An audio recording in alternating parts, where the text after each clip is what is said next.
Well, today is going to be a fun day. We have a dear friend and a fellow Italian, if I could say it that way.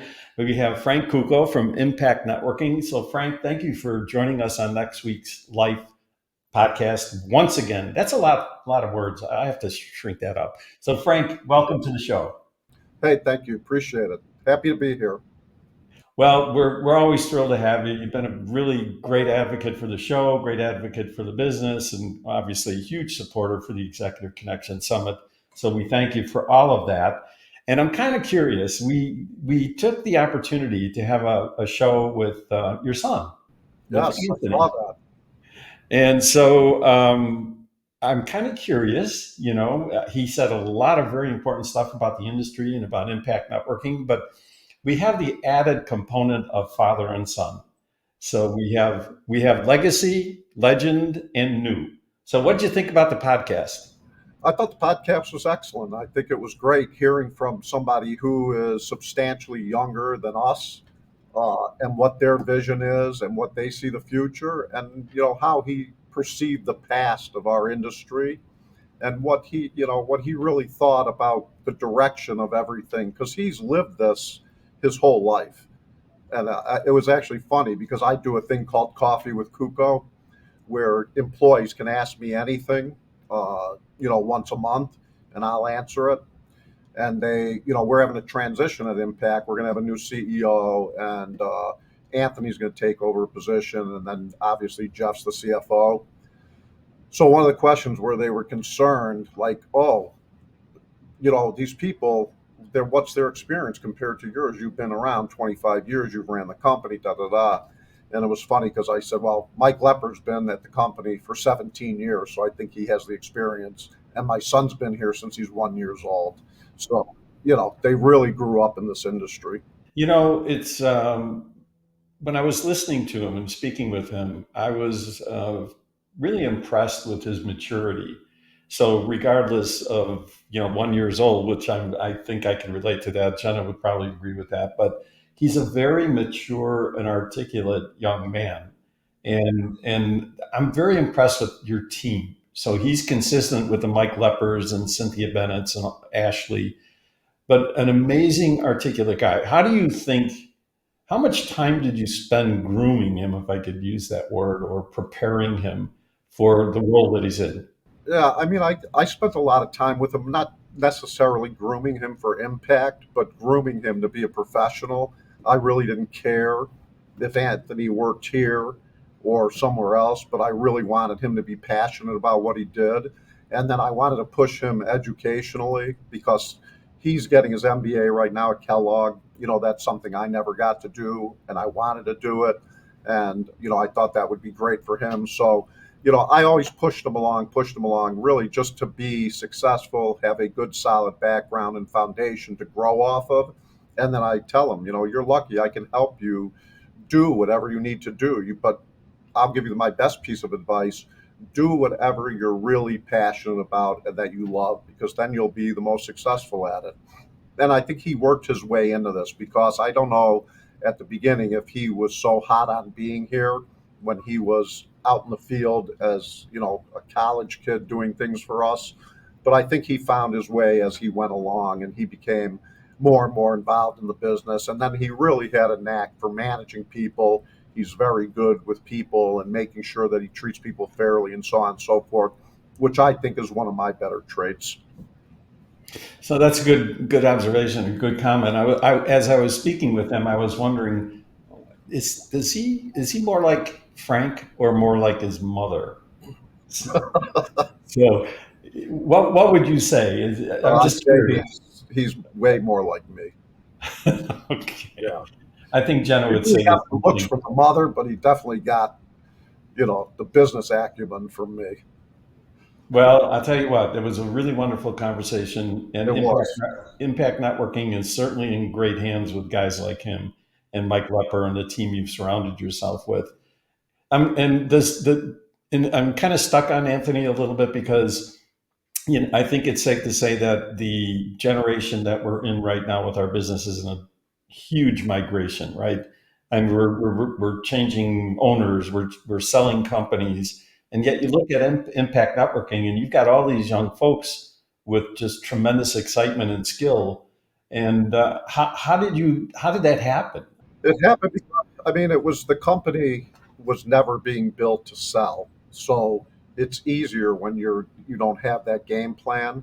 That never entered my mind. People call me every day, people email me, but that wasn't it. It was all about more of a legacy and reaching greatness than some big payout, because I don't care about that. It was really building a great company. And that's why these young people are attracted to this kind of a company, because we're not afraid to take risks. We'll get into things we don't know anything about and try them and test them. And if it works, great. And if it fails, no big deal. At least we tried, getting up to the plate and trying to hit a home run. And we'll make the investments, which I think a lot of young people appreciate when they see you're making investments in technology, investments in facilities, investments in their education, and so on and so forth. And that's really why I think young people are attracted to impact. Well, you're absolutely a standard for attracting great talent, and the culture is rock solid. Last time we spoke, you had mentioned your commitment or Impact Outworking's commitment to MNS or IT services or the new business. And since the last time we spoke, how are you feel? Are you still bullish on where you are today? Are you meeting the goals you thought you would meet? Yeah, I mean, I think we're still in a massive transition. Impact is. We transitioned and evolved into these other products like IT, which is $120 million of our $220 million business. So yeah, that's definitely still the direction. But now, we're adding on other things like AI. Now is a big push. We started a department for AI. I just did a webinar on that with our guy that leads that. So I think you constantly have to be looking for technology and getting in front, because I think people who like aren't incorporating these technologies, 4 or 5 years from now, or even maybe less with how fast this is moving, they're not even going to be relevant. They're going to be out of business. So a lot of these things you just have to get into. You have to take the risk and you have to learn about them, and you got to execute them internally and then be able to offer them to your clients based on your use cases. So, Frank, when you're talking about AI, since ECS last year and the year before with Microsoft and all, and now you've set up a whole group, if I understand you correctly. What's their mission? What are you expecting out of that group? Their initial mission is to find ways to incorporate AI into impact to help us be faster, more productive, and help get the employees away from doing tasks that AI can do automatically and drive them to higher level tasks, the more strategic things for the company. And in the end result of that, have a happier employee and have higher revenues and higher profits because of it. We're not looking to get AI to replace employees. We're looking to get AI so we don't have to get more employees while we grow the company, and then we can reinvest back into our current employees. So essentially, improve impact as you're your own customer. Yep. Yeah, we pretty much put everything in here first, and if it works, then we bring it to market. So when you're going through these kinds of processes, who have you put in charge of that? If you don't mind sharing that with us. You probably met him, John Evans. He was Oh with yeah, me oh last year. yeah. Yeah, super smart guy. He's been with me in some shape, way, or form through a bunch of companies since 19 probably 86. So he's really good. So him with a couple of our best engineers and whatnot are doing this. And I think one of the things about AI now is that a lot of companies don't know even how to start or where to put AI or what that even means. And that's why, John's putting all these use cases together to say, hey, make it easier for like a CEO to say, here's what it can do, here's where you can do it, here's how it's going to make you better, faster, and so on and so forth. A lot of people look at it as, oh, we're going to bring in AI and eliminate all these jobs. I just think that's the wrong approach. I don't think that's the way you should be doing it. It should be a way to help better the people that are there and drive higher revenue and profits for the company. Well, he's a great guy. I've watched him operate on podcasts and various things. He's a very, very smart guy. So when you're looking at, coming into the end of this calendar year, I mean, basically, if you take out Thanksgiving and the holidays, we're down to probably 60, 70 days. Are you on your game? Are you going to hit your numbers? How are you feeling about the year? We're going to grow overall, but I'm not happy about the year. We're going to go from 199 to somewhere between maybe two something to 220, 210 to 220, something around that.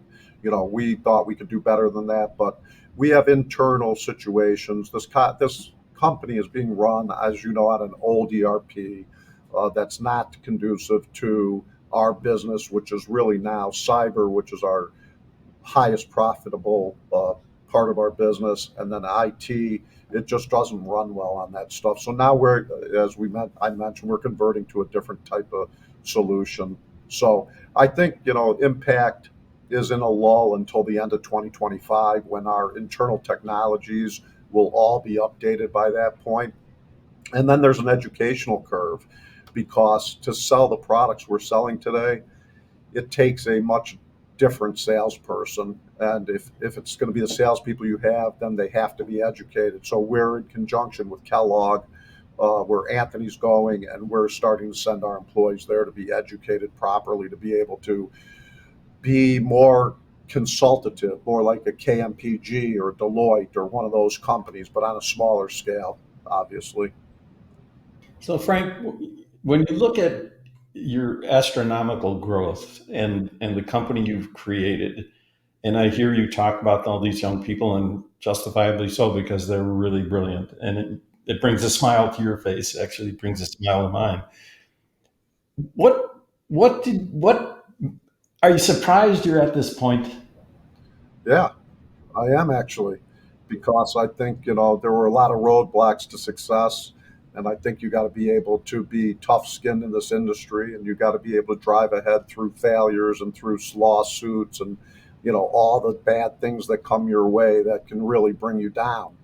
But when we were trying to do 30 million, we were constantly told, "Oh, you'll never get there." When we were saying we were going to do 100 million, "Oh, you'll never get there." I think, like we talked earlier about, you have to have the passion to like get all that noise out of your head and just drive forward and do the right thing. So, who was your mentor that guided you through your early career? If you don't mind saying, I understand you may not want I to mean, mention. my mentor was really my dad.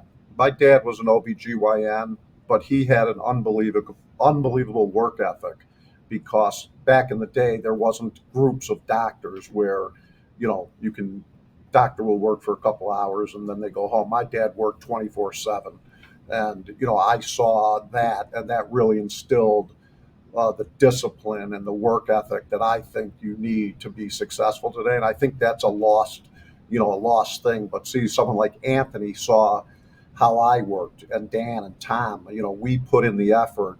And that's why a young kid like Anthony doesn't see it any different. Just like with my dad, I didn't see it different. Oh, yeah, you're supposed to work. You go to work. You're not worried about all this other BS. I love that. All this other BS that gets in the way. So we got some things in common. My father wasn't an OBGYN, but he was a hardworking guy, and obviously we're Italian kids from Chicago. So, how many years is Impact? This year is our 25th anniversary.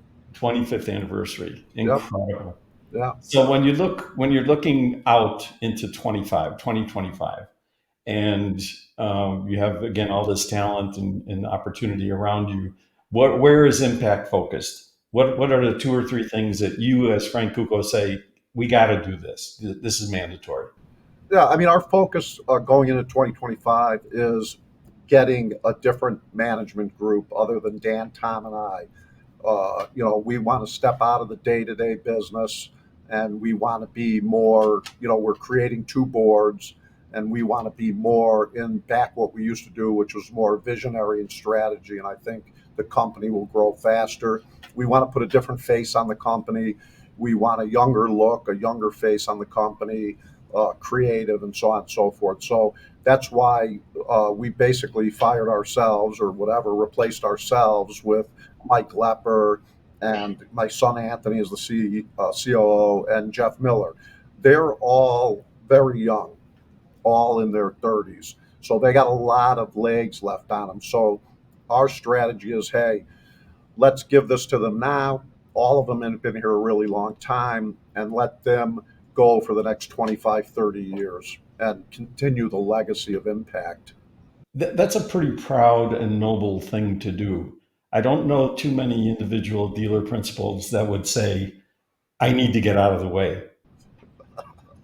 Yeah, it's not an easy thing to do, but it's the right thing to do for me and for this company. And really, it's always been about the company. It's never been about one individual. That's why, Dan and Tom and myself have no problem doing it, because when we sit down and have these conversations, we want to do what's best for the company and the 1,000 people that work here and all of their families. And at this point, I'm 62, Dan's 63. It's just time to get out of the way and let these young people drive this company forward. And I mean, Patrick Layton, he's an example of letting somebody just do what they do. And I think that a lot of people, like you said, don't want to do that. They can't give it up. But, I just feel like it's necessary. Well, that's a testimony and really a very core reason why Impact is so successful. I mean, you're willing and eager, to put people in positions to basically take it to the next level. Impressive. So, switching gears a little bit, you've been traveling a little bit. If you don't mind my bringing up the fact that every time I see your post on Facebook, I get annoyed. I love Italy. I love the people. I love the food. I love the landscape. I love the history. But most of all, I love my daughter, and that's where my daughter lives. And I used to be able to spend a lot of time with her because she lived in California, and as you know, we opened in California. I solely opened so I could go out and see her on a regular basis. Was one of the main reasons. So, it's a combination of all those things. And now, she's not coming back at this point because she just got a house in Umbria, so really excited about that. And yeah, it's great. I mean, I think family's super important, and we even at Impact, we want people. Family should come first, and then everything else after that. Well, Roger that. I'm in total agreement. It's the way we were brought up, right? Yeah. So, looking into 2025, when you're looking around, you're a member of CDA, right? So Yes. when you look at CDA and what's happening in the industry, and you look at a group like CDA, what do you think? What's going to come up in 2025? What is CDA doing that is going to help the industry to go and grow? I think they're evolving finally. I think that the dealers are finally embracing things that have been told to them forever by people like Rick Taylor and other leaders in the industry that saw a vision beyond copiers. And I think when we go to meetings like, ECS 24 and past meetings like that and CDA, now they're not about hardware. They're about other exciting products. So I think it's just now people have gotten on the bandwagon and know that that's the direction they have to go. There were certain people that took these things on early, but now I think everyone is convinced they have to do something. So two points on that. Two additional questions on that. So I noticed, we all noticed that Caton came in and made a big splash a few weeks ago about their new hardware line. And Yep. and I believe you may have been the first dealer, or certainly the most Yeah. impactful dealer. Yep. What brought you to, that's, I got to look at that and I got to do that. I mean, there's a couple of things. One is, I've worked with Tom Walsh for a long, long time and with Ron for a long, long time. So I have that trust with those guys that we can make something happen. And I think just the pricing of the product and the opportunity on the aftermarket for a company like Impact, that could mean $100,000 more a month in profit based on what we do and how we do it. So I think it was a combination of the relationships we had with people and the opportunity to make more money. I think it's safe to say when you look at all of the OEMs that are still serving this industry, right? I mean, there's so many of them. Do you see an accelerated consolidation in 2025 with these OEMs? I think there has to be, you know, and I can't see people going forward with three or four lines anymore. There's just not enough business to support that. So I think it's going to have to swing back where you have, a dealer that has one or two lines. If there was a company like that had everything, including production, well, then you could go with one company. But if not, you still need two companies. But I can't see running with more than two companies. Well, that seems to be, we've been talking about this for a long time, right? So does it seem a little bit more imminent? I think so, yeah, for sure. I think there'll be consolidation with the OEMs. There has to be. There's just not enough business for everybody. Yeah, well, it's certainly not a growing, print is not a growing industry. That's a fact. So when you're saying these things, and I agree with you, and you're part of CDA, what are they all talking about to encourage more profitability and make decisions like that? Is this a discussion? I think that it is. It's up for discussion, but I think they're really heading in directions of, hey, we can do these other things also. Like it's more about moving in directions of, hey, should we do IT or should we do AI or should we do cyber, or things they can add on to supplement the losses or the decline of the print industry. I don't know if they're that concerned about the consolidation of manufacturers, but I'm only concerned about it because you want to have enough business going to one company where it makes a difference, where you don't dilute it all so then nobody cares about you. So you mentioned something a little earlier I'd like to go back to because clearly you are a phenomenal example of moving into new business. I think you said 120 million is new business out of the 220. So, and you mentioned the fact that uh, the current ERP world that this industry is tied to, if I could say it that way. This is a very personal, painful experience for me because I think you and I both know that we were talking about something has to happen years ago. And so you're making decisions to segue away from, if I can say, or maybe a better way to say this, toward something that is going to be more effective for you. And do you see that as something that other dealers are going to have to do? For sure. If they get into any other kind of business, they're going to have to.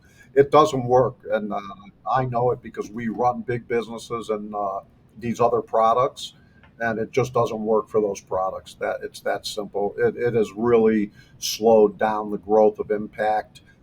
Impact traditionally grew like 25, 26% a year. This year maybe we'll grow 10%. So that's the impact it has when you don't have the proper technology to run the business that you're running. Not to mention the millions of dollars we probably bleed out because we're not capturing, because we're doing things for free, the ticketing's not good, and da da da da. So it's a major effort at Impact. I mean, I think we have two major focuses. It's getting the right technology to run these businesses and educating our people to the point where we can, again, make them experts in what we do and become a leader in that specific market. I agree totally with you, but it's kind of interesting to me. I had a conversation not too long ago with a pretty significant dealer. You know him very well, and we were talking about how the industry is essentially in a technology jail cell because you can't talk about AI, you can't do all those things to the level you want when you're on a 35-year-old system. Do you agree with that? 100%. Yeah, that's true. If you're a smaller dealer, you can get away with it, but when you're really starting to move these other products, it's not going to work for you, period. And like I said, we're an example of that. And we have good people like that know what they're doing, and it does not work. Yeah, incredible statement and very true. So as we're moving in closer to ECS, I want to make sure that I said thank you again for all the things you've done in the past, and also thank you for joining us and participating again in the ECS 25. So when you think about ECS, What advice would you give me and the team to make sure that we're staying on top of our game going into 25 and delivering value for the conference? I mean, I think you just got to keep doing what you're doing and improve on it. I think you've gotten over the years, it's gotten better every single year. You fine tune it, you see what works, what doesn't work. You're bringing in great speakers, great ideas. I've taken many of those ideas and executed them for impact. So for me, I should really be thanking you because that's where I get ideas to bring back to my company to help make it better. And I think that anyone who's not going should definitely be going because it's a way to get involved in the industry. It's a way to hear what's going on in the industry. And it helps when people communicate to help each other, like you say, float all boats, but really to help each other figure out how do I do these things and what does it take to actually make it successful. And I think you provide that to them. Well, thank you. I would have to add what you've done with the hiring of veterans is top shelf. I don't know any dealer in the country that is actually as committed and successful. So last time I spoke with Cynthia, I think you were over 5% of your workforce. We have a big push on that for a lot of reasons, but I can't take credit for that. Cynthia's done that all.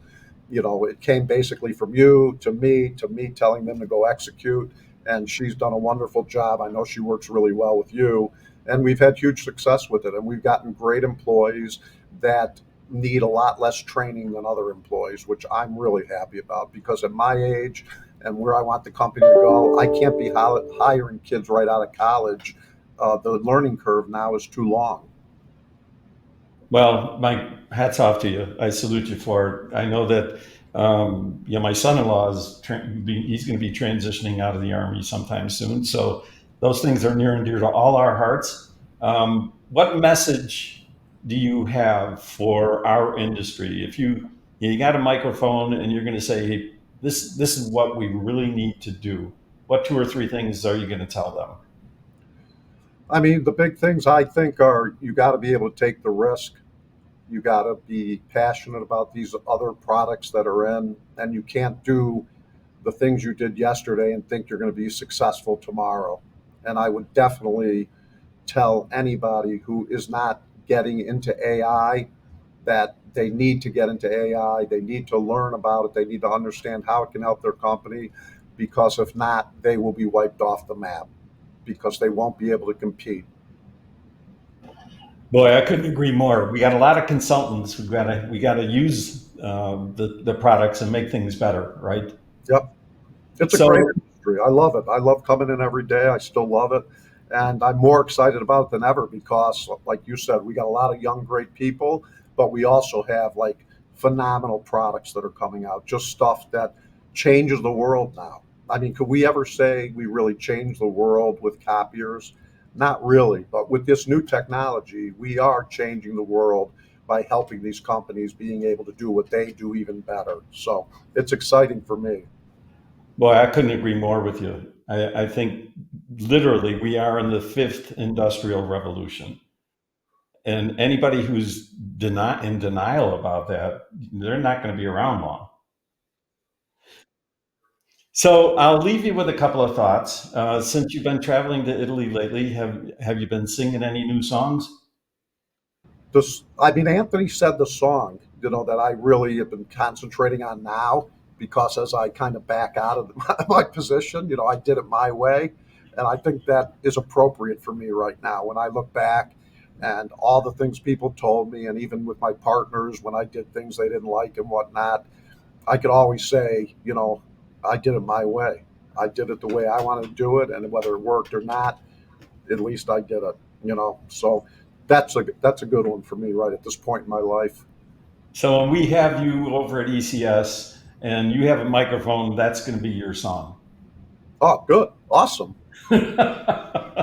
Actually, I kind of like that song myself, so that's a good one. So what else? What else would you share with the audience before we go? Any other thoughts? No, I mean that it's a great time to be doing what we do if you're passionate about what's going on and you aren't scared of bringing people in that can actually help you accomplish these things. And the evolution is unreal, and the speed of the evolution is crazy, and it's exciting. And anyone who's not excited about the industry right now is only because they're living in the past. And I think they should open up and look forward out the front of the car instead of the back. And I think we'd all be a lot better off. But I see that happening now. I used to be somewhat discouraged, 5, 6 years ago, because there weren't very many people even taking that message from the leaders in the industry. But now I actually see that evolution and see people getting excited about it. And I think that's the only way to have the industry be viable going forward. Well, Frank, I've come to know you pretty well over the last couple of 3 years, and I admire you. I have great respect for you. I have tremendous admiration for what you've been able to build with Impact Networking and your team. But the couple of things I would add: you're a very gracious and very gentle guy, and that's a tough message in conflict with being a hard nosed business guy. Yeah. You don't get where you are by being a layup, right? You got to work hard. Like you said before, there's a lot of pain, a lot of ups, a lot of downs, and through it all, at this point in your life, I just got to tell you, every time I talk with you, you inspire me, and I appreciate your respect and frankly everything that you're doing to help this industry. Well, that goes two ways. So, I mean, I think you've done a ton for the industry, and you've sparked my interest in a lot of areas. And that's how it works. I mean, that goes back to your saying, float all boats. When we work together, we're better off. Well, Frank, I thank you very, very much. And just remember, I'm always available to carry your bags through Puglia or any place in India. I invited you and Mo to come down to the house. Well, don't Got a be big surprised. town. I may be knocking on your door, but Yeah, after anyway, after this year's ECS, we'll get together down there. You'd love it. I would, and I appreciate the offer. So, Frank, thank you for everything, and kudos to Impact Networking and your team. I wish you nothing but great success in finishing the year, and I look forward to seeing you in January. Yep. Thanks, Mike. I appreciate it. My pleasure. Thank you.